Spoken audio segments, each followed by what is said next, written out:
What are the limitations of Viltrumite regeneration? What kinds of injuries can they recover from? And which ones will definitely kill them? The answers to these and other fascinating questions about Invincible in this video. Don't forget to subscribe to the channel and support this video with your activity. It means a lot to me.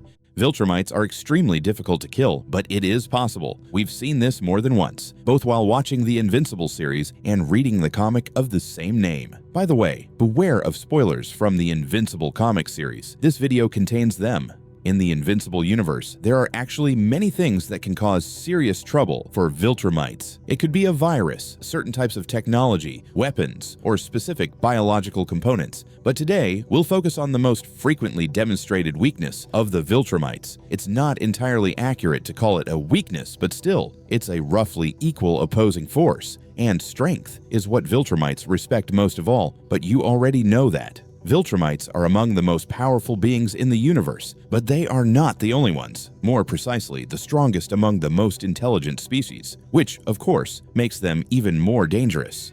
But even so, their bodies are still vulnerable. In the comic series, the limits of Viltrumite regeneration, despite some logical inconsistencies, were still outlined. Yes, Viltrumites do have regeneration and it's powerful, but there are nuances. For example, it doesn't mean that one half of a Viltrumite's body, say the upper half, can regenerate the entire lower half. It might work for relatively small parts of the body, like with an arm or part of an arm or new teeth, as we saw with Mark. But on a larger scale, no. It's worth noting that the reason Conquest couldn't grow a new arm or restore his eye lies elsewhere. He was infected by a virus which temporarily weakened his regenerative abilities. If a Viltrumite's body is torn apart, not shredded of course, it can recover. But with external assistance, the body must be more or less reassembled. That's critically important. And this was repeatedly confirmed both in the show and in the comic. Let's look at one particular case after the second battle with Conquest, where Conquest was ultimately killed by Invincible.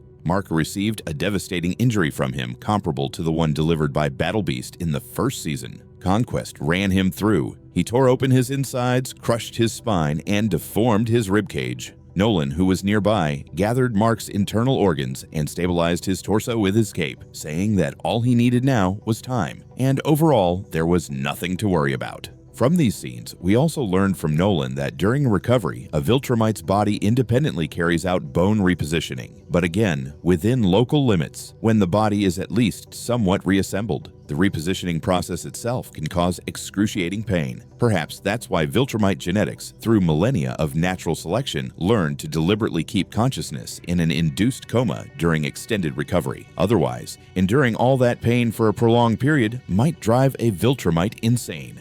And after the bone repositioning is complete, other healing processes in the body proceed much faster. That's why, when Mark sustained massive injuries, relatively minor ones, by his standards, healed more slowly. The body gets to them last. And yes, the level of accompanying medical care for Viltrumites plays a huge role. In a similar injury inflicted by Battle Beast, where Invincible was also impaled, Mark was under the supervision of Cecil's medical team and recovered in about a week. The medic's main task was, again, to piece Mark's insides back together. But in this case, with only Nolan's cape as a bandage, Mark regained consciousness and was able to stand up only after 3 months. There was a moment when Thrag dealt Mark a monstrous injury, tearing his torso in half lengthwise. And he knew that Mark would slowly die afterward, because he simply wouldn't be able to reassemble his own body. Eve, who was nearby, was also badly wounded. By the way, Eve once again managed to heal both herself and Mark. There was also a moment in the comics involving severe injuries to Oliver, Mark's half-brother. Viltrumite genes aren't as compatible with Thraxan DNA as they are with human DNA, and Oliver's regenerative abilities are weaker, but being immersed in a special medical solution helped speed up his recovery. In his case, prosthetics had to be used, but they became covered in real skin. The comics also showed us that Viltrumites do have doctors as a profession.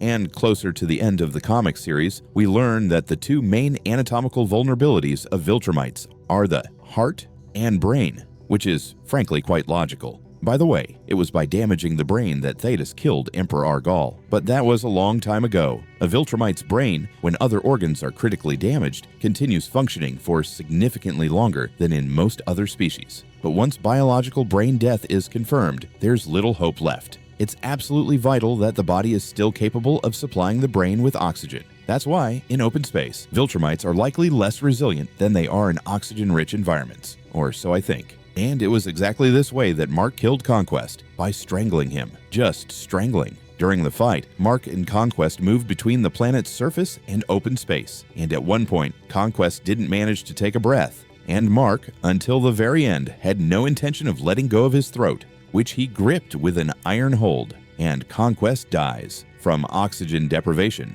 and that's one of the logical holes in how Viltrumite regeneration works. We know that Viltrumites can hold their breath for several weeks, which means their bodies should be able to store oxygen in tissues and use it extremely efficiently, so their oxygen supply isn't solely dependent on the lungs' immediate function. All in all, I mean that Conquest's biological brain death, by Viltrumite standards, came too quickly. It's just too simple a death for a monster, like Conquest. His strong heart was still working. It could still deliver oxygen reserves from other tissues to the brain. And we know that his regeneration works at insane speeds, or worked. But okay, let's chalk that up to artistic license.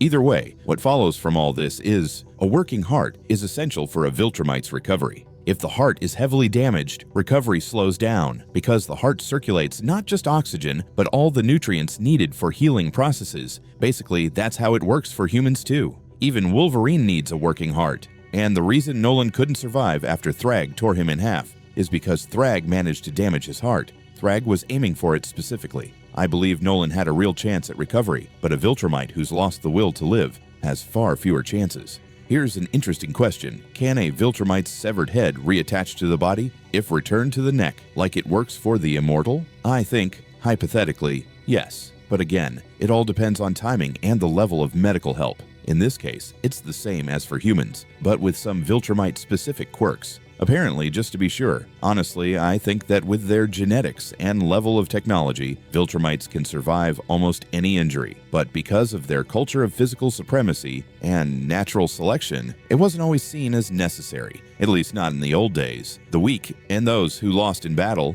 had to die. That's all. Yes, Viltrumites have done terrifying things, even to one another, and since we're talking about what can physically harm a Viltrumite, we should mention their auditory system, specifically their inner ear's vulnerability to acoustic trauma. Viltrumites are born with advanced flight and spatial awareness abilities, which means their inner ear, crucial to balance, has a very complex structure and as a result, extremely high sensitivity to sound. But don't think that just any loud noise can hurt a Viltrumite. That's not the case. The frequency of the sound wave must be carefully selected. For example, Cecil reproduced the high-pitched roar of an underwater monster. That sound caused Mark extreme pain and disrupted his vestibular system. But it's not only high-frequency noise that can affect a Viltrumite's auditory system. From the comics, we know that properly tuned sound waves can even induce a coma and more. So, the range of effects on Viltrumite hearing is broad. But for some reason, in both the series and the comics, it was only used against Mark.